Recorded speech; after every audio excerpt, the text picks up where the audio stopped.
The sunrise over Lake Evergreen has always been my favorite time of day. The water becomes a mirror of orange and pink as mist rises off its surface. This particular morning, I sat on the dock my grandfather built with his own hands 60 years ago, coffee mug warming my palms against the early autumn chill. The 50 acres surrounding me had been in my family for 3 generations. My grandparents purchased this land in 1963 when there was nothing but wilderness for miles. They built the cabin themselves, log by log, dreaming of a place where our family could connect with nature for generations to come. I inherited this property 2 years ago after my grandparents passed away within months of each other. My grandmother went first, peacefully in her sleep. My grandfather followed shortly after, as if he could not bear to be separated from her. The lawyer read their will on a rainy Tuesday afternoon, and I learned that they had left everything to me, their only grandchild who shared their deep love for this land. I remember touching the worn wood of the dock that day, feeling the connection to them through the grain of the timber they had selected and placed. The lake itself spans nearly 30 acres, entirely contained within our property lines. Growing up, I spent summers here learning to fish, swim, and respect the delicate ecosystem that thrived in these waters. My father planted a row of maple trees along the western shore when I was born. Now they stood tall and strong, their leaves beginning to turn the same vibrant red as the day I arrived in the world. This place was not just property to me. It was my history, my sanctuary, my future. In recent years, the quiet countryside surrounding our lake began to change. What started as a few scattered homes 5 miles down the road had rapidly expanded into full subdivision developments. The nearby town of Pinecrest was growing as people fled expensive city housing, seeking affordable homes with natural surroundings. I did not begrudge the newcomers their piece of countryside. There was room for all of us, I thought. Then came Lakeside Meadows, a planned community of 96 homes built on 200 acres bordering the eastern edge of my property. Construction vehicles rumbled down the once quiet country roads day and night for months. The developer clear-cut acres of old-growth forest to make room for identical craftsman-style houses packed closely together. A tall privacy fence went up along our shared property line, presumably to shield their residents from the sight of my rustic cabin and natural landscape. 6 months after the first families moved in, a letter arrived informing neighboring property owners about the formation of the Lakeside Meadows Homeowners Association. The letter detailed their commitment to maintaining property values and community standards. I skimmed it and tossed it aside, not realizing this innocuous piece of paper represented the first whisper of the storm headed my way. It was during their summer barbecue that I first noticed them watching. From my boat on the lake, I could see a group of men and women standing at the edge of their development, gesturing toward my property, clipboards in hand. They wore matching polo shirts with embroidered logos. One woman pointed directly at my cabin, then made a sweeping motion across the entire lakefront. Even from a distance, I could read the hunger in their body language. The pristine lake, sparkling in the summer sun, had captured their attention, and with it my land. I waved politely, naively believing they were simply admiring the view. I did not understand then that what they saw was not beauty to be appreciated but potential to be exploited. I knew nothing about HOA politics or the power they could wield. I did not recognize the calculating look in their eyes or understand the whispered conversations about untapped resources and development opportunities. My innocence would cost me dearly in the months to come. But it would also lead to my greatest triumph. The doorbell rang on a Sunday afternoon in late September. I was in the middle of repairing an old fishing rod that had belonged to my grandfather, carefully rewrapping the guide with new thread. I opened the door to find a woman in her early 50s standing on my porch. She wore crisp khaki pants and a blue polo shirt with Lakeside Meadows HOA embroidered on the breast pocket. Her blonde hair was cut in an expensive bob, and her smile revealed professionally whitened teeth. "Hello there, neighbor. I am Sandra Patterson, president of the Lakeside Meadows Homeowners Association. I hope I am not interrupting anything important." She held out a wicker basket covered with cellophane. Through the clear wrapping, I could see an assortment of muffins, jams, and what appeared to be a bottle of local wine. "Not at all," I responded, accepting the basket. "I am just doing some repairs. What can I do for you?" "Mrs. Patterson." "Please call me Sandra." Her smile widened as she glanced past me toward the lake visible through the windows. "I have been hoping to speak with you about a wonderful opportunity our community has been discussing. May I come in for just a moment?" I led her to the living room where large picture windows framed the lake like a living painting. She spent several minutes complimenting the view and the charming rustic aesthetic of my home before finally getting to the point of her visit. "Our homeowners have been discussing how fortunate we are to be neighbors with such a beautiful natural resource," she said, gesturing toward the lake. "We were hoping to discuss a community partnership that would allow our residents limited access to enjoy the lake. Nothing intrusive, of course. Perhaps a small community dock and walking path." The proposal seemed reasonable enough on its surface. I had no issue with people enjoying the natural beauty of the lake, though I had concerns about liability and environmental impact. Sandra assured me these were all details that could be worked out. "Why not attend our HOA meeting this Thursday evening? You can hear the proposal formally and meet some of the residents. It would be a wonderful chance to build community connections," she suggested, her voice smooth and practiced. I agreed to attend, more out of curiosity than anything else. Sandra left with another dazzling smile and a light touch on my arm that somehow felt both friendly and possessive. Thursday evening found me walking into the Lakeside Meadows Community Center, a modern building with vaulted ceilings and walls of windows. About 50 people filled the rows of chairs.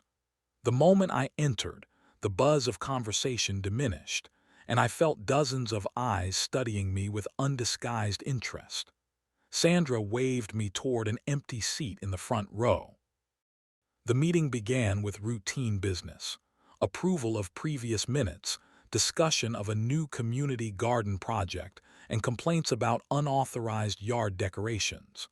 Finally, Sandra introduced me to the group and outlined what she called the Lake Access Initiative. As she spoke, digital renderings appeared on a large screen behind her. "This modest proposal would create value for both our community and our neighbor," she concluded, turning to me with an expectant smile. What appeared on screen was anything but modest. The plans showed a large dock structure with boat slips, a beach area created by clearing natural vegetation, and what appeared to be a clubhouse on what was definitely my property. When I pointed this out, the atmosphere in the room shifted perceptibly. "These are conceptual drawings, of course," said a man introduced as Richard Harmon, the HOA vice president. "But we believe integrating your undeveloped property with our community would create tremendous value for everyone. We would be prepared to make a generous offer to purchase the necessary portions." "My property is not for sale," I stated, surprised by the directness of their approach. "Everything has its price," Richard responded with a chuckle that others in the room echoed. "We are thinking something in the range of $200,000 for the lakefront access. That is quite generous for undeveloped land in this county." My 50 acres with private lake access was worth millions, not thousands. The insultingly low offer made their intentions crystal clear. When I pointed this out, voices grew sharp and demanding. "That property is wasted on a single owner," one woman called out. "Do you have any idea what our homes would be worth with lake access? We are talking about the greater good here." I left the meeting with a sick feeling in my stomach, Sandra's words following me to the parking lot. "Think about our offer. Things can get very complicated for property owners who do not cooperate with progress." The next morning, I found a citation taped to my mailbox claiming my unsightly natural vegetation violated county codes. 3 days later, Animal Control appeared responding to a complaint about dangerous wildlife on my property. The following week, 2 boats from Lakeside Meadows anchored just feet from my dock, the occupants taking photos of my cabin and property. Each incident on its own might have seemed coincidental. Together, they formed a pattern. Each morning brought new evidence of their determination to pressure me. Each night I lay awake, increasingly aware that this was no random harassment but a coordinated siege on my family legacy. They wanted my land, and they were willing to make my life miserable until I surrendered it to them. What they did not realize was that with each act of intimidation, they were not weakening my resolve but strengthening it. The turning point came on a rainy Tuesday morning in November. I heard the mail truck rumble up my gravel driveway and trudged out through the drizzle to collect whatever new complaint or citati on awaited me. Among the usual bills and catalogs was a thick manila envelope marked "Confidential, Lakeside Haven Development Partners, Internal Use Only." It had been delivered to my address by mistake. I stared at the envelope, water dripping from my hair onto the kitchen table. The ethical thing would be to return it unopened. After 6 weeks of harassment, citations, and veiled threats, ethics seemed a luxury I could no longer afford. I carefully opened the seal. Inside were dozens of pages of architectural drawings, financial projections, and marketing materials for something called Lakeside Haven Resort and Spa. My hands trembled as I spread the documents across my kitchen table. The resort was massive, a sprawling complex of hotel buildings, condominiums, restaurants, and recreational facilities. The luxury development did not just border my property. It encompassed it entirely. My cabin was replaced with a building labeled Premium Lakefront Dining. My dock was now a marina with 50 boat slips. The maple trees my father planted were gone, replaced by a swimming pool complex. Most disturbing of all was the project timeline that showed construction beginning in just 3 months. How could they possibly plan to break ground on land they did not own? I flipped to the next page and discovered the answer. There, in black and white, was a deed transfer bearing what appeared to be my signature, a signature I had never provided. I spent the next 2 days in a feverish investigation. My first call was to an old college friend who now worked at the county records office. She agreed to search for any permit applications or property transfers involving my address. By Thursday, she had sent me images of a dozen documents. Permit applications listed my property as part of the development area. Environmental impact studies showed manipulated property boundaries. Most damning was a preliminary approval for rezoning that included my land, with the notation, "Owner consent pending." Through further research, I uncovered the connection between Lakeside Haven Development Partners and the HOA board members. Every single one held investment shares in the company. The HOA had never been interested in limited lake access for residents. From the beginning, they had planned a full commercial resort development with themselves as primary shareholders. With my evidence organized in a folder, I drove to the municipal building to confront the commissioner responsible for the preliminary approvals. Commissioner Jenkins kept me waiting for 45 minutes before ushering me into an office decorated with fishing trophies and family photos. I laid out the documents one by one, explaining the forgeries and misrepresentations. "These matters are complex, Mr. Reynolds," he responded, barely glancing at the evidence. "Development projects often involve complicated land assemblages and negotiations. I am sure everything is in order." "They forged my signature," I insisted, pointing to the document. "This is fraud." He shrugged, his expression bored. "Allegations of fraud require substantial proof. Perhaps you signed something and forgot. Perhaps there was a misunderstanding." As he spoke, I noticed the new cabinetry and flooring in his office. The distinctive cherry wood and copper hardware matched exactly what was advertised in the brochure of Harmon Construction, owned by Richard Harmon, the HOA vice president. "Your renovations look new," I commented casually. "Harmon Construction does nice work." A flicker of unease crossed his face before his professional mask returned. "I believe our meeting is concluded. File a formal complaint if you wish. The Development Review Board will address it in due course." He stood up, making it clear I was dismissed. I walked slowly to my truck in the parking lot, rain soaking through my jacket. Defeat pressed down on me like a physical weight. The corruption ran deeper than I had imagined. The HOA, the developers, the local officials, they were all connected, all invested in seeing this project move forward regardless of legality or ethics. Sitting in my truck, I watched raindrops trace paths down the windshield, each one following the course of least resistance.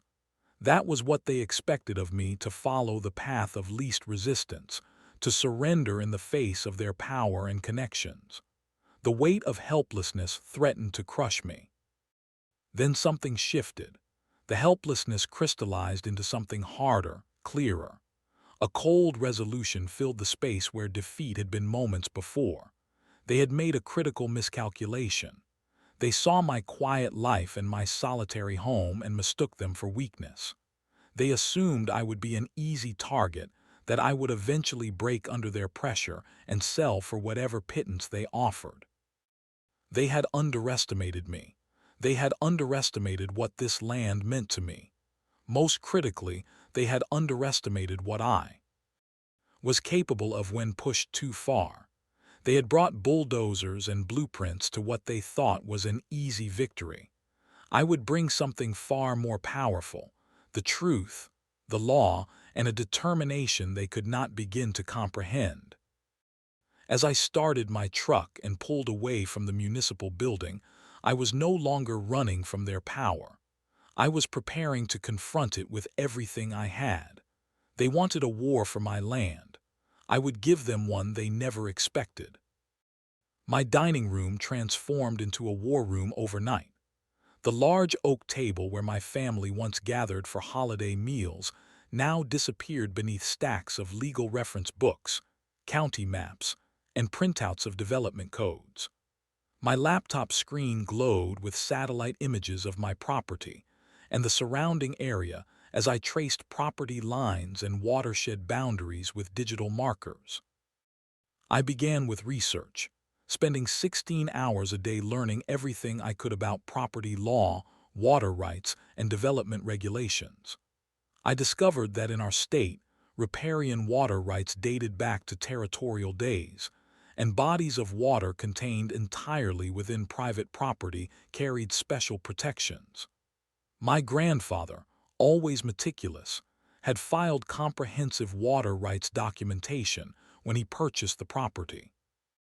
These documents, preserved in a fireproof lockbox in his workshop, would prove invaluable. After a week of research, I reached out to attorney Alina Reeves, who specialized in property rights and environmental law. Her office was 2 counties over, safely removed from local political influence. The consultation fee was steep, but I needed expert guidance. She arrived at my property on a crisp morning, dressed not in a suit but in practical hiking boots and a warm jacket. We walked the property line together as I explained the situation. "They chose the wrong property owner to bully," she remarked after reviewing my grandfather's documents and the fraudulent development plans. "Most people would have given up by now. You have not only stood your ground but gathered substantial evidence."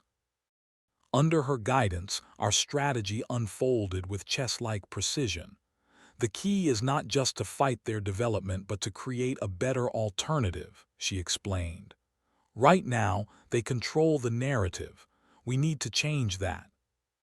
While the HOA believed I was weakening under their constant pressure, I executed the first move in our counterattack. I quietly approached owners of 3 small parcels that bordered my property. These narrow strips of land seemed insignificant, except for one critical detail. They controlled the only viable road access points to the lake from public roads. The owners, elderly siblings who had inherited the land from their parents, had no interest in development. When I explained the situation and offered a fair price, significantly above market value but still within my means, they agreed to sell. Next, I filed for comprehensive water rights protection with state authorities, leveraging environmental conservation statutes. This move would trigger automatic reviews of any development that might impact water quality in the lake. Attorney Reeves connected me with a hydrologist who documented several endangered species in the lake ecosystem, adding another layer of protection.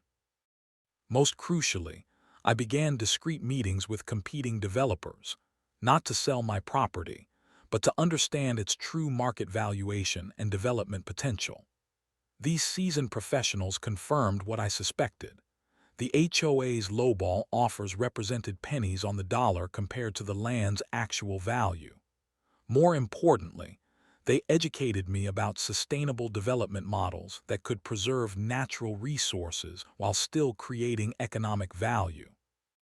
"Your property could support a limited number of ultra-premium homes with minimal environmental impact," explained Vaughn Williams, a developer known for eco-friendly luxury projects. "The exclusivity of limited development would actually increase the per-unit value substantially. Less is more in the luxury market." These conversations sparked an idea that would grow into my ultimate counter-strategy. While the HOA envisioned a dense, environmentally destructive resort that would maximize short-term profits for their investors, I began to conceptualize something entirely different. A limited footprint, ultra-premium development that would preserve most of the natural landscape while generating even greater long-term value. I consulted with environmental engineers, sustainable architects, and conservation experts. Each meeting added depth and credibility to my alternative vision. By January, I had compiled a comprehensive counter-development proposal that would preserve the lake's ecological integrity while offering limited, high-end development opportunities that would dwarf the HOA's project in terms of prestige and value generation. Throughout this process, I maintained a facade of defeated resignation whenever HOA members were watching. I allowed my yard to become slightly unkempt. I moved my car to stay with a friend overnight occasionally, creating the impression I was frequently away, perhaps meeting with budget attorneys or looking at cheaper properties elsewhere. Sandra Patterson drove by my cabin at least twice weekly, monitoring for signs of capitulation. Behind this facade, my dining room war room grew more sophisticated. Professional architectural renderings of my alternative development concept took shape. Financial projections backed by data from top real estate analysts demonstrated the superior value of my approach. Environmental impact studies contrasted the devastating effects of their resort plan with the minimal footprint of my concept. My colored pins on the property map no longer represented points of vulnerability but strategic assets in a complex battle the HOA did not yet realize had begun. Attorney Reeves reviewed our progress with approval. They think this is about bullying a single property owner into submission, she observed. They have no idea they are up against someone who is rewriting the rules of the game. As winter deepened, so did my determination and preparation. While the HOA expected me to surrender with the spring thaw, I prepared to unveil a strategy that would not just defend my property, but transform the entire conflict into something they never anticipated.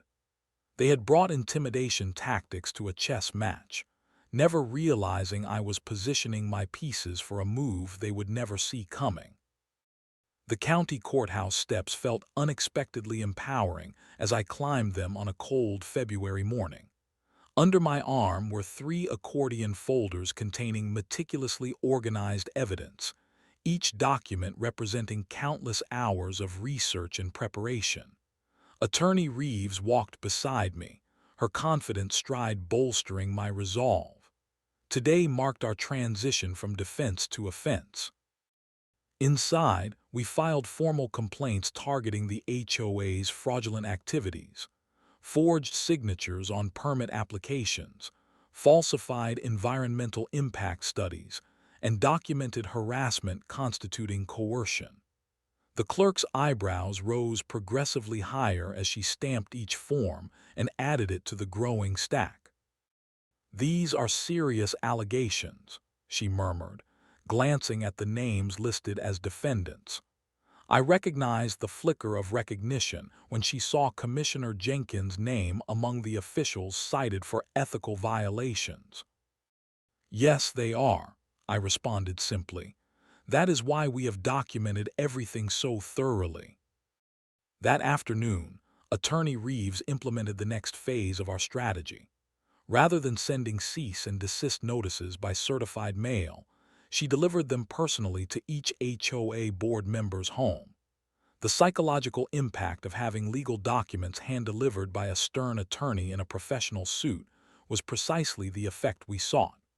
From my property, I observed Sandra Patterson pacing on her back deck, phone pressed to her ear as she frantically made calls after receiving her notice. Our research had unearthed a critical weakness in the HOA's position. Their charter explicitly prohibited commercial development affecting more than 10% of their territory, without unanimous homeowner approval they had never sought. This violation of their own governing documents made their partnership with the resort developer legally questionable at best and fraudulent at worst. The dominoes continued falling when my public records request forced disclosure of 3 zoning officials' financial connections to the development company. One had received consulting fees despite having no relevant expertise. Another held shares in the company through a spouse's investment account. Commissioner Jenkins had accepted multiple hunting trips funded by Richard Harmon's family business. Perhaps most devastating was our environmental protection filing. This triggered mandatory ecological impact studies of the watershed that would delay any development by a minimum of 18 months.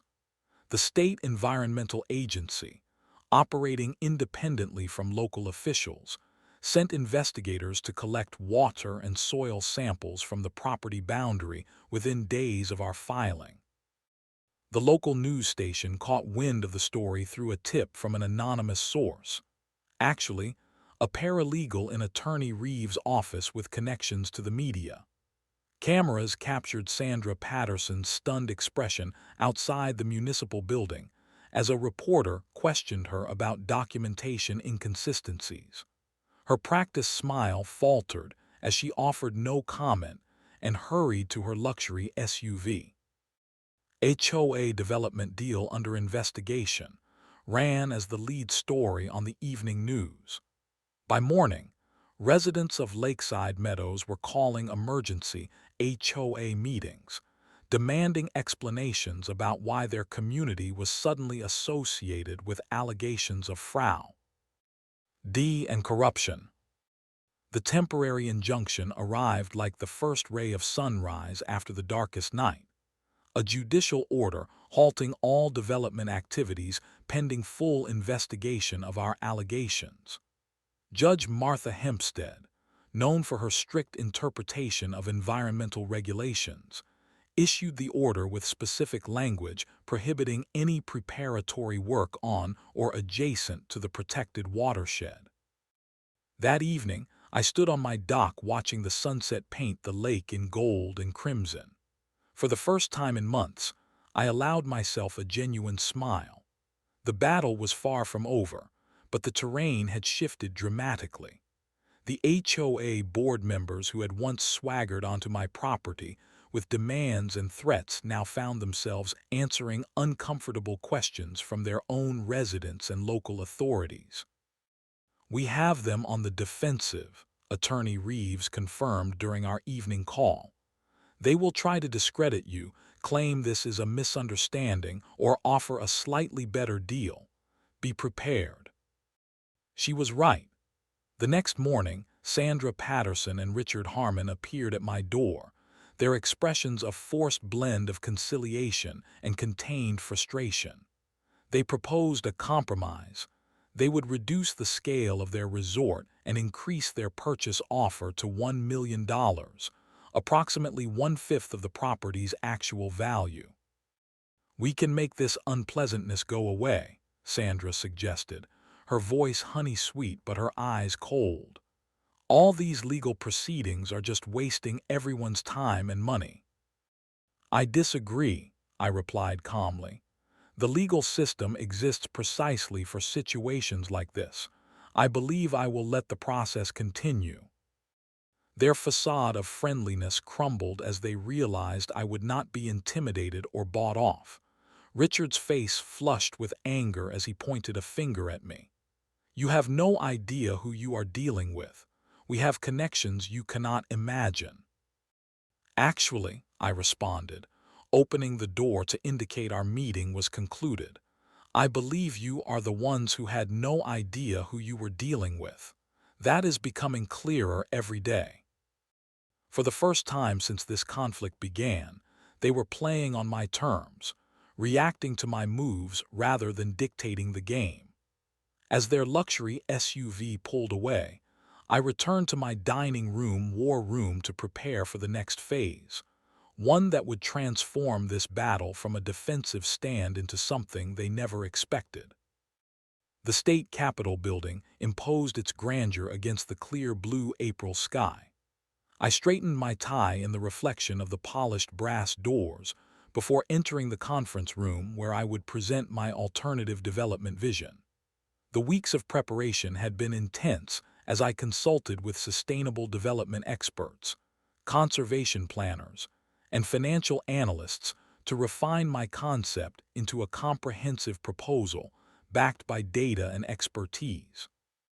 The room gradually filled with an impressive array of attendees. State environmental officials, county commissioners from 3 counties, representatives from the governor's economic development team, and several prominent investors who had signed non-disclosure agreements. In the back row, Sandra Patterson and 2 other HOA board members sat with their attorney, their presence a concession I had agreed to as a show of transparency. My presentation began with the history of the property and the ecological significance of the lake. Using professional slides created by an environmental engineering firm, I outlined the devastating impact the proposed resort would have on water quality, wildlife habitat, and natural resources. The state environmental director nodded grimly, already familiar with these concerns from our previous filings. Then came the pivot that caught everyone by surprise. Rather than simply opposing development, I unveiled an alternative vision. Lake Heritage Estates and Conservation Trust, an ultra-premium development model where exclusivity met environmental stewardship. The architectural renderings revealed limited-footprint luxury homes integrated with the natural landscape. Each home would be architecturally unique, constructed with sustainable materials, and designed to minimize environmental impact while maximizing views and privacy. A small-scale marina designed by marine conservation engineers would provide boat access without disrupting shoreline ecosystems. Most dramatically, 60% of the acreage would become a permanent nature preserve connected to state conservation lands. This is not just an environmental decision, but an economic one, I explained, advancing to the financial projections prepared by one of the state's top economic analysts.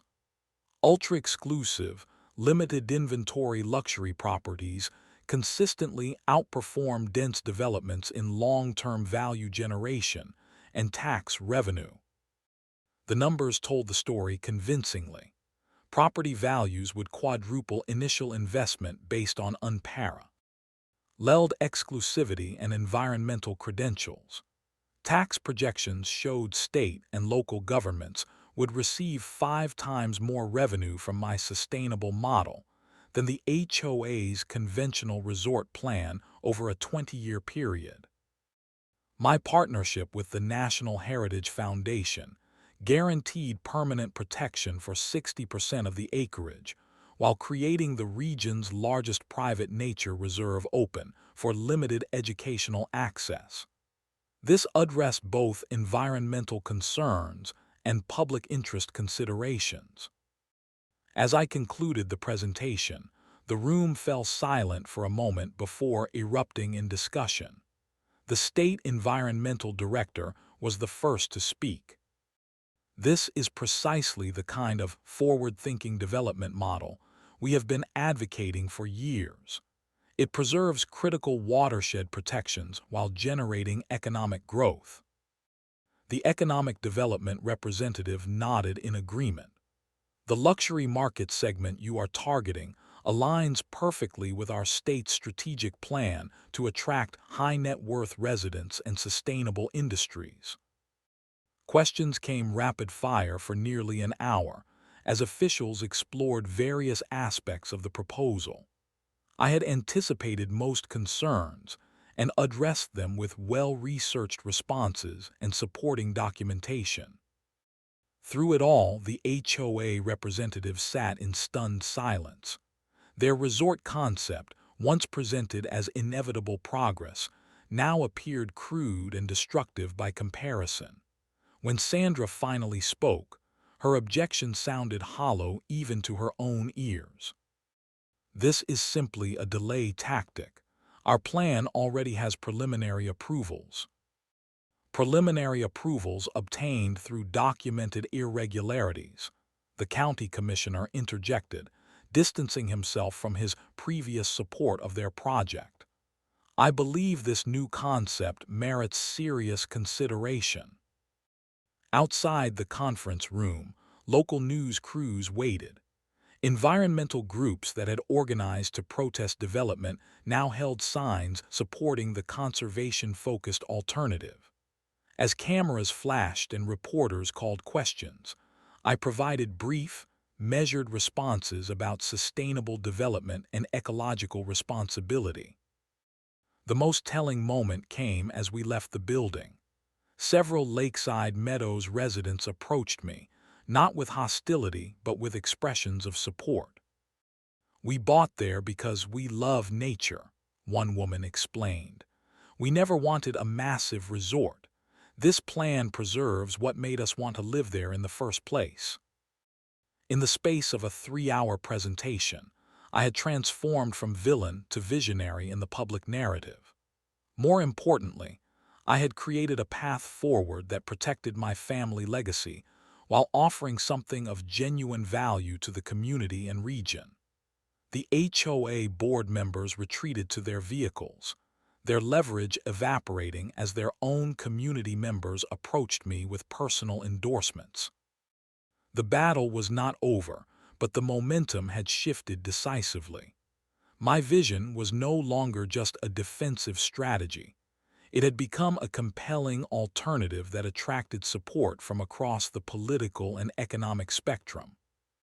The final collapse of the HOA's resistance came not through my actions, but from within their own community. 3 weeks after my presentation at the state capitol, Lakeside Meadows held an emergency homeowners meeting. Through a sympathetic resident, I received a recording of the chaotic proceedings. Homeowners, outraged by their board's deception and the negative publicity surrounding their community, demanded resignations amid shouts and accusations. "You told us this was about increasing our property values," one homeowner yelled at Sandra. "Not about making yourselves rich while destroying the very nature we moved here to enjoy." The board's attempts to defend their actions fell on hostile ears. When they suggested filing another lawsuit to block my development rights, the community voted overwhelmingly against spending any further HOA funds on legal action. By meeting's end, 4 of the 7 board members, including Sandra Patterson, had resigned their positions. Their final desperate legal maneuver came in the form of a lawsuit challenging my water rights documentation. The case came before Judge Hempstead, who had issued our original injunction.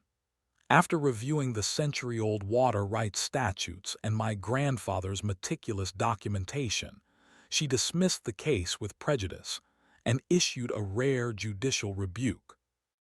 This court finds the plaintiff's claims not only without merit, but pursued in bad faith following a clear pattern of documented harassment and misrepresentation, her written opinion stated.